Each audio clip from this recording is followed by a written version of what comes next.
সকাল 8টা সামথিং বাজে। আজকে ছুটির দিন, কিন্তু প্রতিদিন সকালে উঠার যে অভ্যাসটা, সেটার কারণে ঘুমাইতে পারতেছি না। কিন্তু ছুটির দিন আজকে, কিন্তু রান্নাবান্না করতে হবে আজকে। আমার শিফট, মানে আমার রান্না করার ইয়ে আর কি, কী বলে, টার্ন।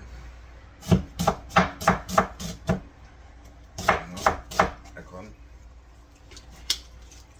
কই মাছ, এখানে এরকমই কই মাছ পাওয়া যায়। কই মাছ দো পেঁয়াজও করবো আর ডাল রান্না করবো। আর আমার যে মালিক ফয়েজ ভাই আছে, ওনার নিউ ইয়র্কের বাসার মানে ব্যাক সাইডে গার্ডেনের শাক আছে, ওই শাকটা রান্না করবো আর কি, ভাজি করবো।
সাথে 2টা টমেটো দেবো। 2 পর্যন্ত টমেটো সব সময় দিই। রান্নার অভ্যাসটা মূলত বাংলাদেশ থেকেই ছিল, তবে সব পারতাম না আর কি।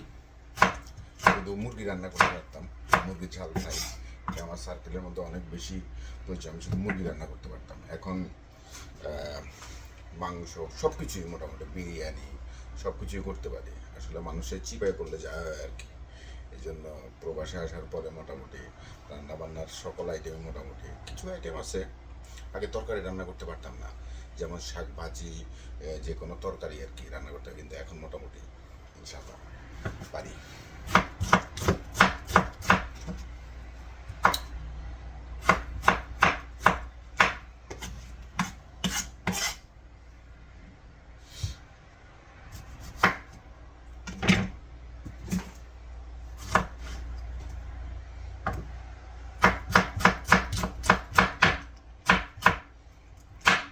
বাসায় যে কয়জনই থাকুক না কেন, অসুস্থতা হলে অবশ্য ভিন্ন কথা, এটা সব জায়গা হয় কিনা আমি জানি না। তবে আমাদের এখানে কেউ যদি অসুস্থ হয়ে যায়, তার রান্নার দিন থাকে, স্যাক্রিফাইস করে, অন্যজনের রান্না করে দেয় বা কিছু, ঠিক আছে। কিন্তু মোটামুটি এই নিয়মগুলো সবাই ফলো করার চেষ্টা করে। বাসায় ক্লিনিং, তারপরে আর কি বলে, রান্নাবান্নার বিষয়টা বেশি স্ট্রিক্ট থাকে, কারণ যার রান্নার দিন থাকে বাকি সবাই কাজ থেকে আসে, অবশ্যই ওই দিক থেকে তাকায় থাকে যে কেউ রান্না করে। যদি মিস হয় তাহলে অনেক সমস্যা, কারণ কাজ থেকে আসার পরে কারো যদি এখন আসে, সে যদি খাবার না পায়, তাহলে এটা খুবই খারাপ লাগে, খুবই খারাপ লাগে।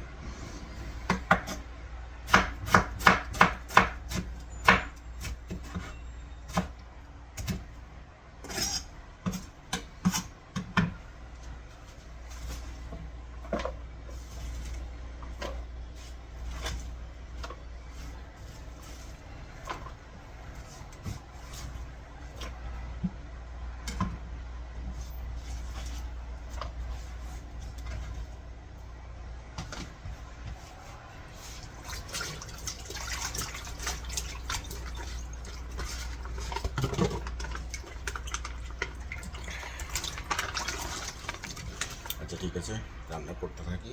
করার পর মাঝখানে চুলার অবস্থা ভীষণ নোংরা, এই জন্য দেখাইতে পারতেছি না। ঠিক আছে, সবাই ভালো থাকবেন ইনশাল্লাহ। আসসালামু আলাইকুম।